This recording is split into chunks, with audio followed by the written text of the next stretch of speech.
এই যে বাসে ট্রেনে রাস্তাঘাটে ভিড়ের ঠেলাঠেলিতে তুমি আমায় ছুঁয়ে দাও, তাতে আমার কোনো আপত্তি নেই। এমন তো কতবার হয়েছে, কতজনে কতভাবে তাকিয়েছে, ছুঁয়েছে। একবার জানো কি হলো? বয়সটা তখন বেশ অল্প। কলকাতায় লোকাল ট্রেনে চেপেছি, একটাই মাত্র স্টেশন মাঝে, কিন্তু একেবারে চাপাচাপি ভিড়। কোনো রকমে ট্রেনে পা রাখতেই ট্রেন ছেড়ে দিল, আর আমি ঝুলছি ট্রেনের বাইরে। কোনো রকমে একটা লোহার রড ধরে আছি, কিন্তু ঘাম হাতে তাও পিছলে যাচ্ছে। হঠাৎ একটা পুরুষালী হাত কনইয়ের কাজটা ধরেই হ্যাঁচকা টানে ট্রেনের ভিতরের দিকে নিয়ে এলো আমাকে। আমি বললাম, প্লিজ ছাড়বেন না, আমি পড়ে যাব তাহলে। ছাড়ছি না, ভয় নেই। ভয় ছিল না আর একবার সেবার গায়ে খুব জ্বর, মাথায় কি ঘুরছে। চট করে হোস্টেল থেকে বাড়ি যেতে খুব ইচ্ছে হলো।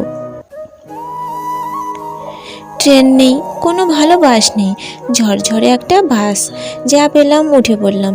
তেলার্ধ জায়গা নেই বাসে। আমি গায়ে জ্বর নিয়ে ধুঁকছি দরজার কাছটায়। পিঠের ওপর হাত পড়ল একজন গ্রাম্য বৃদ্ধ। বললেন, বসবে মা? আমি দাঁড়াতে পারবো না, এই পাশটায় বসো কষ্ট করে। পাশে জায়গা ছিল না তেমন, আমার মাথা তোলার ক্ষমতা ছিল না। রীতিমতো ওনার পায়ের ওপর বসে পড়লাম। জানালার হাওয়া চোখে মুখে লাগলো। আহ, কি শান্তি! এরকম হয় কিন্তু রাস্তাঘাটে কেউ কেউ হাঁ করে তাকিয়ে দেখে, অস্বস্তি হয়, আমারও হয়, কিন্তু কখনো কখনো খুব ভালো লাগে। একবার যেমন কোথাও যাচ্ছিলাম, বই পড়তে পড়তে বাসের মধ্যে ঘুমিয়ে পড়েছি। শেষ স্টপেজে এসে কন্ডাক্টর ডেকে তুললো। চেয়ে দেখলাম একটা গণ্ডগ্রাম, আর একটা ছেলে আমার দিকে অবাক চোখে তাকিয়ে আছে।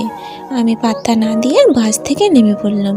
বিকেল হয়ে এসেছে, কন্ডাক্টর বলল এরপর বাস আবার 2 ঘন্টা পর। একা একা দাঁড়িয়ে আছি, ভাবছি কি করব। দেখি পেছনে ওই ছেলেটিও এসেছে। এখানে একটা দোকানে আমার বাইক রাখা থাকে, আমি পৌঁছে দেব? না না, কি দরকার, ভয় নেই, বাড়ি অবধি পৌঁছে দেব। পরের বার বাস আসতে অনেক রাত। কি মনে হলো, বললাম, চলুন তাহলে, ভালো করে ধরে বসুন তো, চাপ নেই। বসলাম। আমাকে ঠিকানা জিজ্ঞেস করে একদম বাড়ির দরজা অবধি পৌঁছে দিয়ে গেল। আবার মাকেও বলে দিল, বলুন কাকিমা, বাসে অভাবে কেউ ঘুমিয়ে পড়ে? এই তাকিয়ে থাকাগুলো বেশ লাগতো। তারপর কেউ যদি এমনি এমনি আদর করে, ধরো অচেনা কেউ, আমার তাও ভালো লাগে। তখন সন্তান সম্ভবা আমি দুর্গাপুজোয় লাইনে দাঁড়িয়ে অষ্টমীর প্রসাদ নিচ্ছি, খুব গরম, হাঁসফাঁস করছি। 1:40 এগিয়ে এলেন, একটা প্লাস্টিকের চেয়ারে আমায় বসিয়ে ভোগ নিতে গেলেন। একটু পরে এসে ভোগের খিচুড়ি পায়েসের প্লেট আমার হাতে দিলেন। যাবার সময় গালে আলতো ছুঁয়ে বললেন, এই অবস্থায় এত রোদে কেন দাঁড়ালে? মুখটা দেখো, যেন মা দুর্গা। তাও অনেক দিন আগে, বেশ 5-6 বছর আগের ঘটনা। জীবনে প্রথমবার রেডিওথেরাপি নিচ্ছিলাম এই দিন কয়েকের। তখন জানতামই না এর এত কষ্ট। বিদেশ ভুঁইয়ে বদনাম করার লোকের অভাব নেই, কিন্তু পাশে থাকার লোক কম।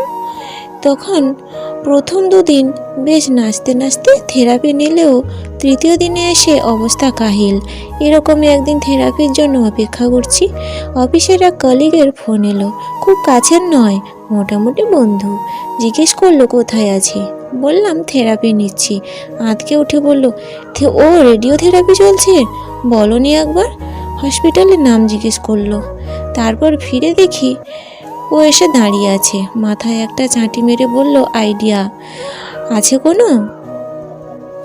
খবরদার একা আসবে না, এরপর থেকে আমি আসবো। সেদিন চোখের জলটা ধরে রাখতে পারিনি, আর দেখতেও দিইনি। সত্যি হলে এমনি করে ছোঁয়া, এমনি করে, যাতে শেষ দিন অবধি তোমার ছোঁয়াটুকু মনে রাখতে পারি, গর্ব করে আনন্দ করে বলতে পারি, তুমি একটু হলেও অনেকখানি ছুঁয়েছিলে আমাকে, এখনও ছুঁয়ে আছো, প্রত্যেকবার এমনই করে ছোঁয়া।